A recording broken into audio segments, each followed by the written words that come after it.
I'm totally secure. I don't actually have to do anything. I don't have to worry about the market going up or down because I own this thing outright. I don't have to keep a bunch of extra cash on the sideline to pay that debt service should something go wrong somewhere in the portfolio. There's a peace of mind that comes off of it. There's a trade-off. The return on equity is going to be a lot lower, but oftentimes that security for, depending on your mindset, is going to make that worth it. Welcome back to the Investor Mindset Podcast. I'm your host, Steven Pesavento, and today I have Nicole Reuth in the studio. How you doing today, Nicole? Oh my gosh, so good. So good. Thanks for having me. Yeah, it's great to have you on here. We're both in Colorado. We're both doing some type of real estate. We'll talk a little bit about kind of what you're up to and all those things. But before we get into all the things on business and investing, tell me, when you look back, what experiences or influences from your childhood shaped who you are today? Oh gosh, you just went right for the hook at the very beginning. Tell me about your childhood. Wow. So you know what? It's so interesting. The older you get, the more I'm convinced that your childhood absolutely shapes you. I would have said it didn't. I think I would have ignored it in my 20s and 30s. Now that I'm in my 50s, I get it, how the whole thing circles. As a kid, I was raised by a single mom who is a very strong Greek Catholic New Yorker. So this woman was determined to fight and to win. And she was divorced. She was in sales. We were living from paycheck to paycheck. We had to move from New York, a whole nother personal story. I won't get into it, but we moved from New York to Texas. My gosh, the culture shock from New York to Texas back in the 80s was a big one. And she just plowed through, and we moved a lot. We didn't own a home. We rented. As I mentioned, living paycheck to paycheck also came with getting groceries from the church or being on food stamps. And I didn't see that as a depression thing. I didn't even see it as a negative thing. It was just my life. You just accepted it. And then to where I am today, understanding the power and the opportunity and the strength now that I've received from having gone through all that. And then also my determination to help more women specifically, but really anyone, get out of their own way and out of their own stories and put themselves in a position where they have abundance. It's that abundance mindset. She was an incredible woman, but she also had a limited mindset and was trying to break through that for most of my growing up. Yeah. The experiences we have when we're a kid absolutely shape so much of how we see the world. I know personally, my drive comes from growing up, single mother of four, moved every 2 to 4 years my whole life. When you have that type of experience of having to adapt, you also have a beautiful example of exactly the things that you do want, the things you don't want, which I find is a big driver. And so I know you run a business, you're a mortgage broker, you're one of the number one lenders in Colorado. Tell me, what was that path for you going from that life, that way of growing up, to I'm going to go plant my own shingle, I'm going to hire people, I'm going to take risk, I'm going to try to build something of my own? So I didn't start in that direction, but you land there. Most people in mortgage lending will tell you that they fell into mortgage lending one way or another. I came out of college. I went to UT Austin, and I came out with a finance degree, and I went into corporate America, and I did that for 10 years. And then I got out of working. I did some part-time gigs, and I raised my 3 kids for about 5 years before I was like, okay, I've done it. I need to get off the floor. I need to go back to work. Called up a good friend of mine and I said, I just need to get off the floor. What do you got? And he's like, I need a bookkeeper, but that seems beneath you. And I was like, I'll take it. So he had a little broker shop. So that's how I got into mortgage lending. I worked for him for a number of years. And then eventually I opened up my own broker shop back then. This was really kind of before the licensing. You only had to be registered by the state of Colorado. Owned that during the 2008 situation. And then I just started kind of getting more into sales. So I'd started out in ops and then I moved over to sales. And we started building this thing. Once I decided that I was all in, we started building it with more clear focus and drive. And it started to grow every year for the last 14 years, except for this past one, had been on a growth trajectory to the point to where I had 40 people working for me. You know, we crushed about 400 million as a single producer. That's massive. The people that were under me were all working towards that same goal of helping those clients. I was the only loan officer in the team. And I think the thing that allowed me to grow to that level was the lack of fear. Like, I'd been at the bottom. Like, I'd seen, I know what food stamps feels like, and I didn't want to return there, but I know it's not death. I know it's just food stamps. And so it takes some of that fear out, and you get to a point to where you don't want to lose it all, but at the same time, you know you could recover if you did. Yeah, there's something so powerful when you actually sit down and fear storm or look at, well, what's the worst case scenario? Yeah. If everything falls apart, nothing works out, it's like, oh, worst case, I'm going to have to go get a job like this. I'm going to be doing this kind of a thing versus what's the upside potential of where things can go. And I think another thing to underline is just the power of that compounding. Like, if you're continually growing over 14 years, that compound effect ends up leading into a business that's quite profitable. You've got a bunch of great people working for you, and it doesn't all have to happen at once. And I feel like a lot of people, they get stuck in this feeling where it's like, I need to go from here to here and I need to go by tomorrow. And it's like, with that kind of a mindset, you're setting yourself up to fail. Now, it's possible to do just about anything, but in the investing world, it's like, if you take 100,000 and you invest it and double it every 3 years, you know, in 4 cycles in 12 years, I mean, you're looking at, you know, over $1.6 million off of that $100,000 investment. And so it can really change the game when you start looking long term. What I'm curious about is the mortgage industry today. We're recording this mid-January of 2024.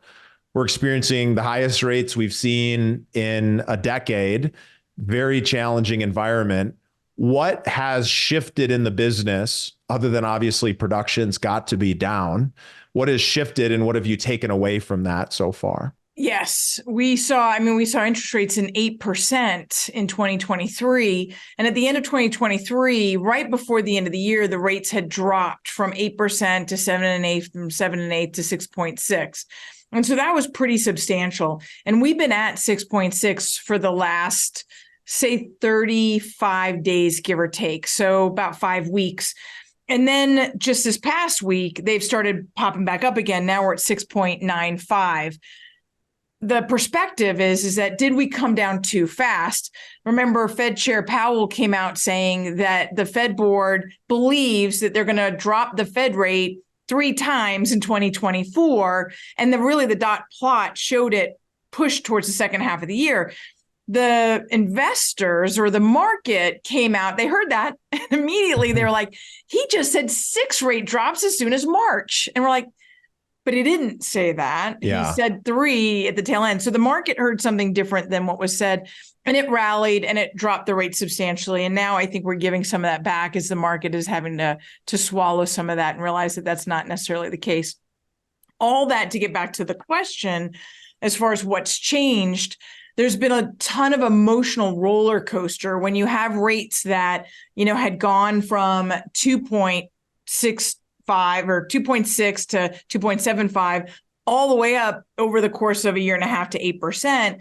It's like the series or the stages of loss and grief, right? It's the, oh my gosh, it's a shock. And then it's the panic. And then it's the, I missed my opportunity. And then it's the anger and bitterness. And we were having to deal with clients and ourselves going through all of this. And then when we saw rates drop from 8% to 6.6, it was the rally and the joy and the excitement. And the consumer sentiment just came out last Friday for December, all that same period of time. And all of a sudden the exuberance was back. The stock market hits another record high and everybody's super excited. So to pull yourself out of that, and instead of riding that roller coaster with the Americans and with the consumer spending and with all of that and how it affects our business, because our business is I mean, at 2 years ago, we closed just under 400 million. 2023 will have closed just over 100 million. So we're off, 75%, which is massive. But there's things I can control, and then there's things I can't control. I can't control interest rates, and I can't control the overall confidence of a home buyer right now. So what we're having conversations today to go, okay, whether or not you bought, and more than likely you didn't, because you're a first-time home buyer and you felt robbed and then cheated and felt like you missed out and you could no longer afford it. And whether you're a first-time home buyer or first-time investor or multi-investor, you're looking at the cash flow and the cap rate. They're not as sexy as they used to be. So you're removing all that and you're saying, I'll just wait until it gets better. Well, now we're at this point to where we're like, I don't know if it's going to get better. Like, I mean, our home prices right now, home prices are just 1% off from all-time highs here locally in Colorado. Nationwide, they continue to hit all-time highs. Interest rates are come down, but in the meantime, property taxes and homeowners insurance is going up. So is affordability going to get better, or do we realize at some point, what am I waiting for? What's the cost to me for the next 10, 20, 30 years? As you may mention, this multiplication of benefits, what's the cost to me if I continue to wait when we might just have seen the bottom, regardless of what rates do? So we're having a lot of those conversations. That's the change. I think it's getting off the emotional roller coaster and getting back into a period of analysis or strategy, right or wrong or indifferent. I mean, the market is what the market is. And I don't know that we're going to lose home values at this point. Too many homes are locked up with too low of interest rates and they'll never sell, and inventory will be a problem for years to come. Yeah, it's an interesting dilemma because the people who don't own assets don't benefit from the massive amounts of inflation that's happening or that compounding growth that does happen. So, people waited, people try to time the market. One of the biggest mistakes is trying to time the market. Even when you're an expert, it's difficult. I've been investing for nearly a decade, and I couldn't have told you that in 2022, they were going to have the fastest rise of rates, and therefore everything purchased directly before that would be the top of the market from a value standpoint when we're talking about buying commercial multifamily, because that market is very different. It does fluctuate in value very closely with interest rates because these loans are typically shorter term, 3 to 5, 5 to 7, 10-year term. So it's an interesting world because ironically, people have pulled back dramatically from making investments in 2023 because they realized they potentially invested at the high in 2022 and they want to wait and see what happens. Yet in this last year, we were buying properties for 30 to 50% off of what they are realistically valued today. And anybody who's waiting around trying to time the market is missing that because you don't actually know when was the best time to buy until after, well into the future.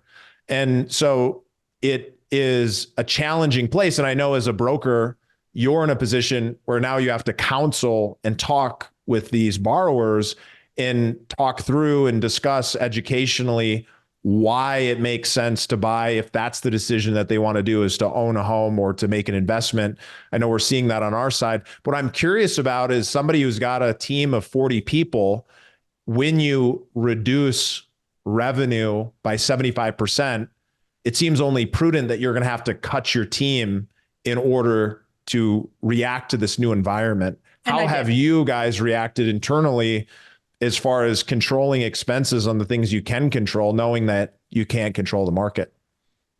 And we have 10 people on the team now. So we did drop. And if I were honest with myself, I should have cut even further sooner based on, but there was always, and I hate to build a business on hope. I will tell people all the time, you never build a business on hope.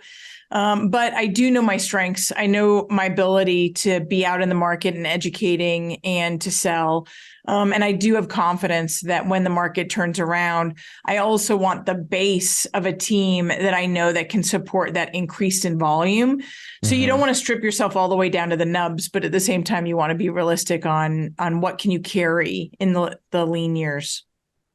Yeah, it's a challenging place to be because, for us, it was a similar approach where we had cut way back during 2020 and COVID because there was a belief that there was going to be a crash, and there would have been one had the Fed not put all this money into the system. Yet then we reacted to that, staffed up, started going forward, and all the demand really got pulled out of the market. And so that ended up costing us a lot of money. And it's always in retrospect that we wish we could have made a change operationally more quickly. But it's the ironic balance between, hey, how do we get ourselves in a position to handle all this demand if we believe it's going to be there, yet not overstaffing? So I know obviously you operate a business, mortgage brokerage. A mortgage brokerage is a business that's, makes a lot of money in fee revenue when things are good. But I also know you've been an investor. So talk to us a little bit about what your perspective or approach has been to investing. Have you invested in real estate? Have you invested in funds and syndications? Or are you invested in the public markets? How are you thinking about building that future beyond the income that you're earning actively in the business that you run? So we started investing in real estate about 14 years ago now, and have 24 doors and 2 commercial buildings. And we did get the majority of those pre-pandemic, which is wildly fortunate today, but absolutely was not planned on, right? Nobody saw a pandemic coming. But I also have 3 young adult children who are like 22, 23, 25. And those kids, so we've hyper-focused on them during the pandemic. So the 25-year-old, we helped him buy his first home at age 21, just before the pandemic. My second kiddo bought his home like right after the pandemic started. And then my third kiddo bought hers right a year later. So we helped them. We put 5% down. We co-signed with them, and we started building that out. And then I was able to purchase a home during the pandemic for my mother in Florida. And then we closed 2 months ago on a home for our oldest, his second home. So we're still buying. Now, I've turned my attention, not to say that I don't want to buy more properties for me, but at age 54, I'm looking at these opportunities to go, okay, we can buy these single family homes with rentable space in the basement so we can have multiple streams of income. The kids are still in their young 20s, or my mom, obviously, I'd be either renting a place for her or owning it. So I'd rather own it in Florida.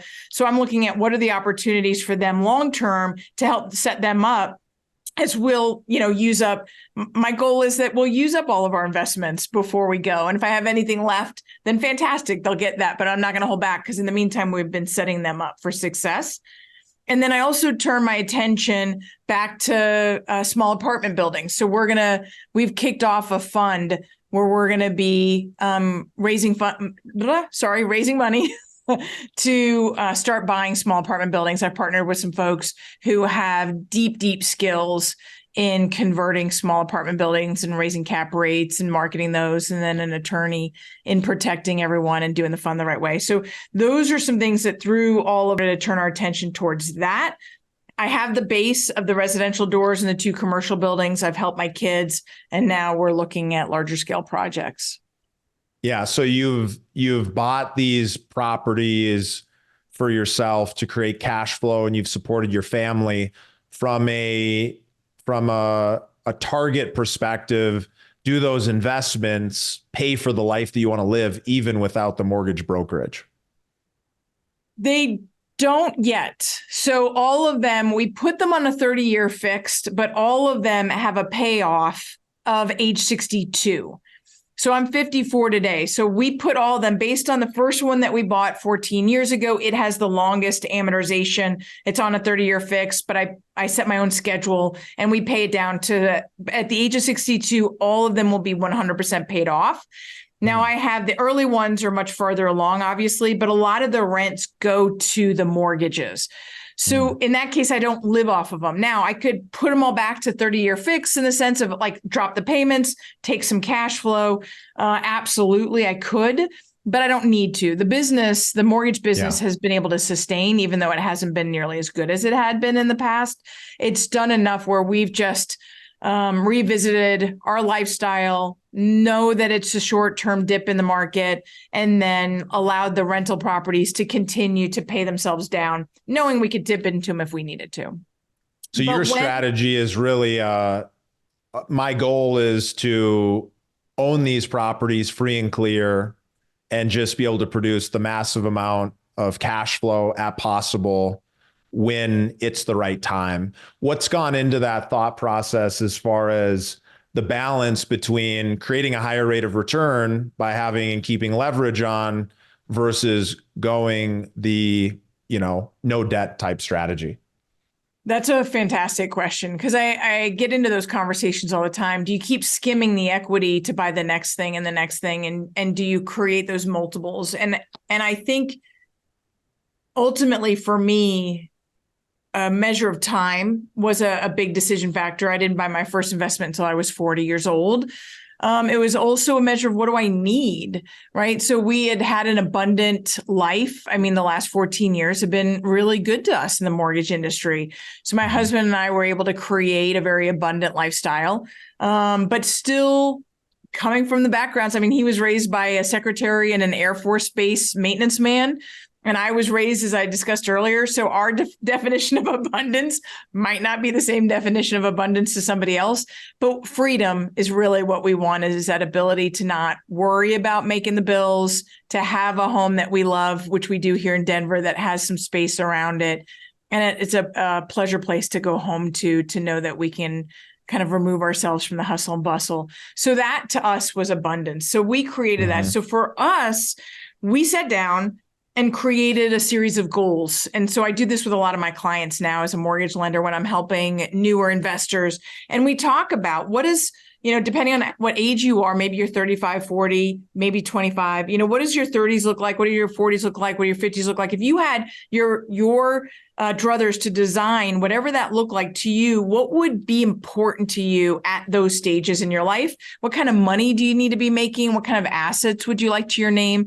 And as Peter and I, my husband, designed that for ourselves, we really figured out that we are just fine with our current income in the mortgage industry. And if we bought those properties that we did, the 24 doors and the 2 commercial buildings, age 62 would replace much of the income that we were earning as in the mortgage industry. And so by doing that, living on this now and then setting those up for then we could turn our attention to our kids. So I didn't need to keep scraping the equity to buy more, because for me, it was like, what does one more get me or one more get me if it's already abundance? It's a mindset, I think.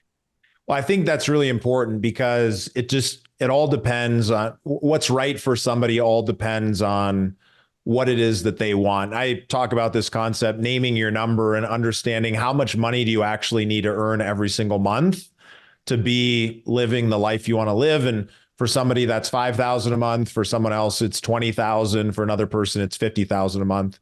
And there's many different ways to get there. And the benefit of going completely paid off debt free is that you have a lot of options from that place. There's no real requirement that you have to do anything. You could always put a loan on and pull some equity out. You could always gather and get paid on that cash flow, but you're in a place where you feel secure. While for somebody else who maybe is going to be quite happy with the cash flow that's coming off of it, they'll keep a certain level of debt on the property because, that's going to help increase the return, and they maybe need something different. And so I think it's really important, like you said, to understand what somebody's looking for. And there's a big benefit in being able to know, hey, I'm totally secure. I don't actually have to do anything. I don't have to worry about the market going up or down because I own this thing outright. I don't have to keep a bunch of extra cash on the sideline to pay that debt service should something go wrong somewhere in the portfolio.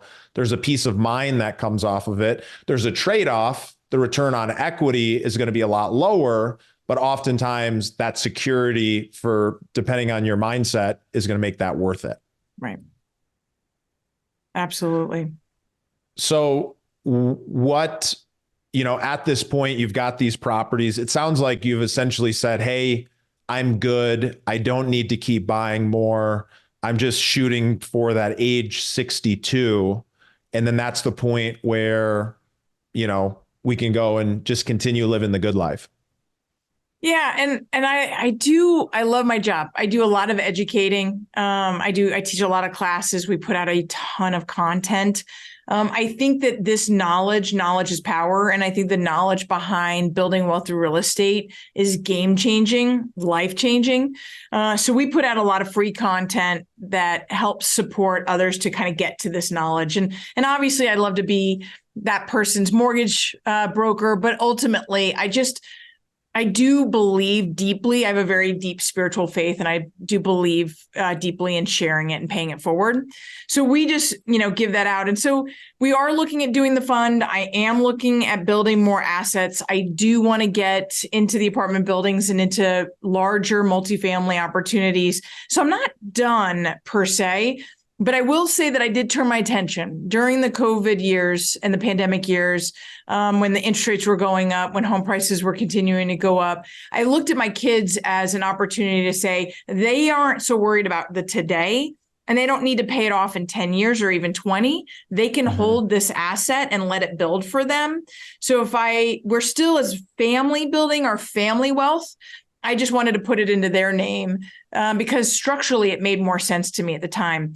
And so now as we got past 2023, which as we were discussing was an interesting, really stressful year for real estate, now that we're getting into where 2024 takes us and then start to rebuild based on this normal of 2025 and beyond, what different investments will we be turning our attention to that might continue to create that wealth into our later years? But in full honesty with myself, if nothing else was bought, we would be okay. I just don't sit still well. No, I get it completely. Yeah. I think what's really cool about the example that you're sharing for other people is, you've bought these 24 units, 24 different single family homes, 2 commercial buildings. What's really cool about that and the fact that you're paying these down is that you'll have the optionality at some point in the future to say, hey, I'm going to hold on to these properties and I'm just going to keep collecting on them. Or as you start to understand more about the leverage that can YouTube channel, and it's under the Reuth team. Or if you Google Nicole Reuth, and my last name is a little wonky, it's Rueth. But we have a very strong YouTube channel that we put out 2 videos a week. And then if you're a real estate agent, really anywhere in the country, I'm licensed in 37 states and I have access to the rest of the states as well. We work with a lot of real estate agents across the country. And we also have for them a Friday text that talks about where the interest rates and the market's going, and then a Saturday blog. And all of my content, although I'm a mortgage lender, and I work with a lot of real estate agents, it's all centered around building wealth through real estate. It's how do you conceptualize this thing that I market in, right? But how do you, which I know is what you do as well, but so even a lot of investors will sign up and definitely log into our YouTube channel because it's a mindset. So I often talk about, here's just strategies. I'll give you strategy on strategy on strategy. And one of those strategies is going to light up a fire in you. And you're going to go, that's the way for me. And you're just going to take off running. And that's the thing that lights me up every day is, can I open up more doors and give people more access and ideas to create multi-generational wealth? And that's, forget about my little life and my little wealth. It goes so much bigger than that. Yeah, I love that. I think that's really cool. And it's important.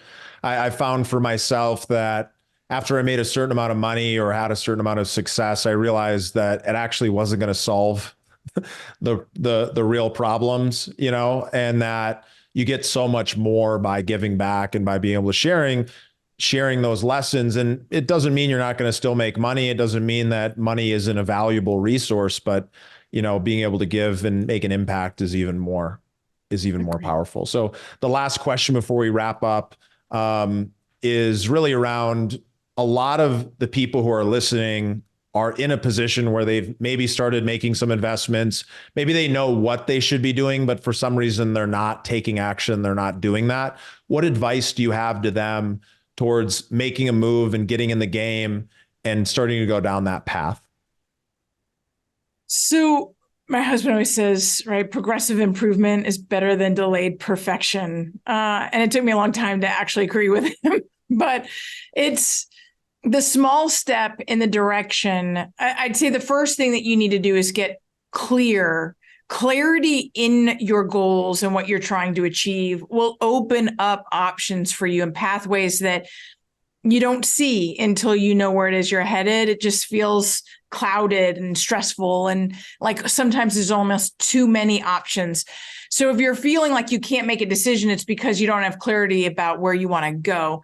So having that goal setting section, sitting down with your significant other, I often joke with my clients. I go, you know what, when you're having a goal session and you're talking about what you want to achieve in each one of your decades, if you drink a bottle of wine before you sit down to do that, it goes a lot better. So often it's drink that bottle of wine, get fun, design what that looks like. And then you just start backing into what are the activities that I need to do? And even one activity is better than no activity. It doesn't have to be leaps. Don't try to leap, because if you try, you'll be afraid of failure. You'll be afraid it's going to be too much or too little. And instead, if you just take a small step, those small steps add up so much faster. In fact, there was a quote I'd heard that success is measured in inches, not in miles. So start doing it that way, and the success just comes. So I just take a baby step, just a little one, a baby step.